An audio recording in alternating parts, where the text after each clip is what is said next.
Stockholm City Hall is crowned with an imposing 350-foot-high monumental tower. The hall has a garden piazza facing the lake, giving good views over to Gamla Stan, the city's old town.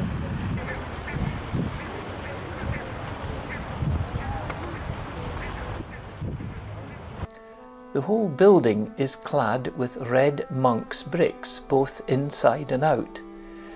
The statistics say some 8 million of them. The council chamber can accommodate 100 members, and its ceiling is designed to resemble a Viking longhouse.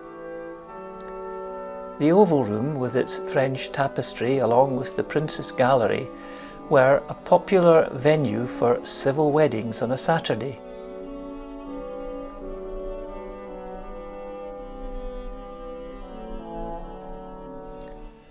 The wall opposite the windows displays murals of waterside views.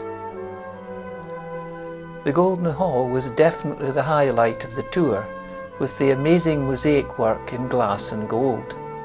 Statistically, there are over 18 million tiles making up the images. The figure on the throne is called the Queen of Lake Mälaren. The hall hosts the ball held after the Nobel Prize giving. I returned later in the day to climb the tower's 365 steps. At a gallery halfway up, there was a display of busts and statues rescued from elsewhere in the building.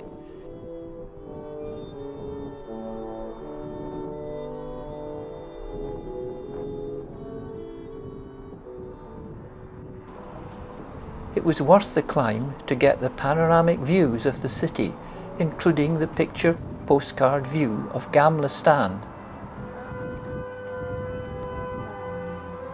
It was that oldest part of the city that was my next point of exploration.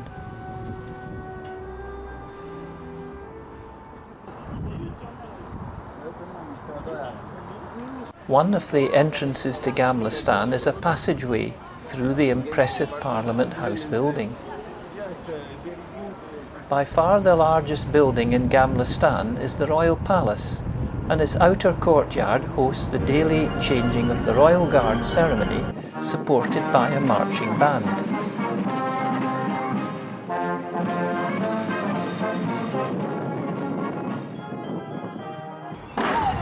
That event is the subject of another of my YouTube videos. I think that this is the palace's most attractive facade.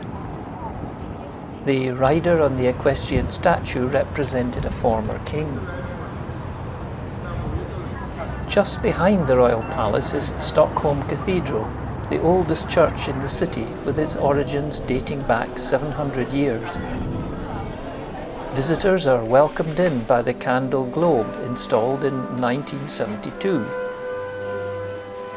The monumental pulpit is in the French Baroque style.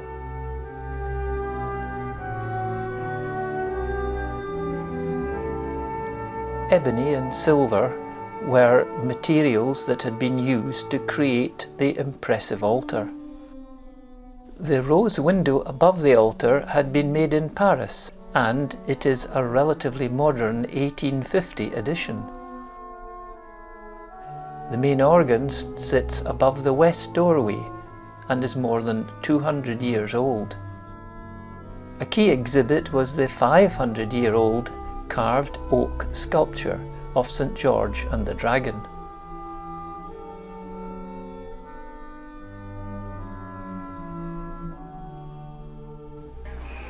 One side of the central market square is taken up by a fine building that served as the stock exchange until it closed in 1990. Another feature was a well dating from 1778. There were open-air cafes in the square and in the surrounding streets wherever space allowed.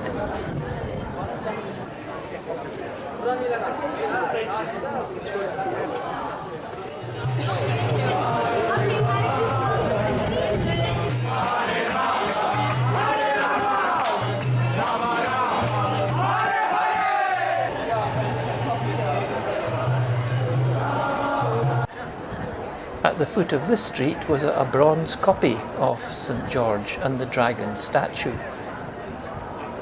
Coming briefly out of the narrow streets to the waterfront, there were some fine buildings.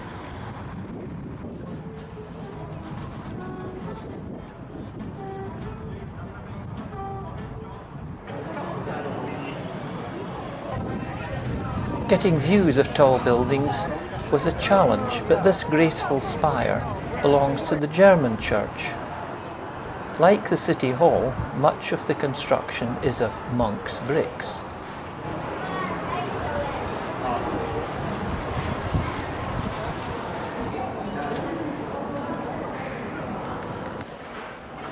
By early afternoon, the crowds in the streets had started to thin a little.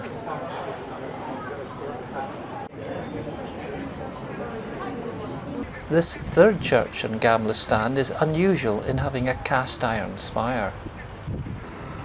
In the bay running round from the royal palace, there were other fine buildings to be seen.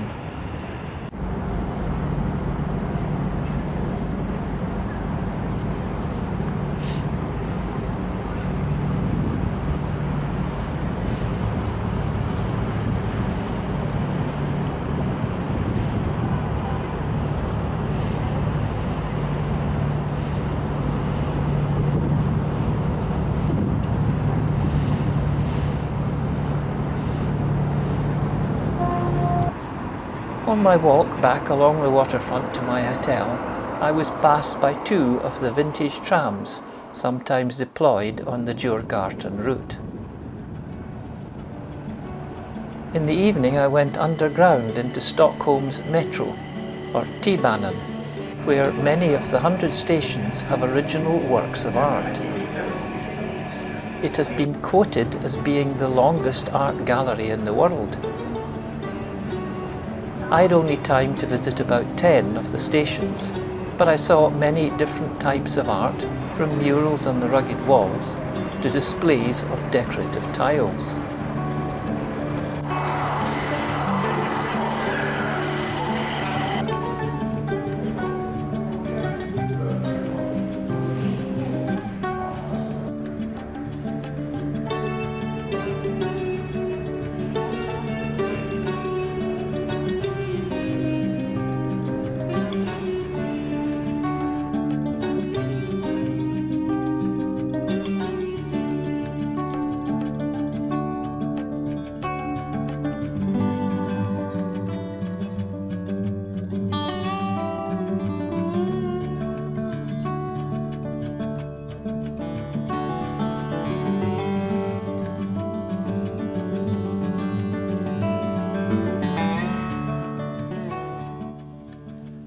One entranceway was in the form of a cave, with artifacts from the Roman era. The murals are periodically changed, and some tell a story. This set was painted as a protest about rural depopulation and deforestation taking place in Sweden at the time it was created. The eclectic mixture continued with collections of models and showcases.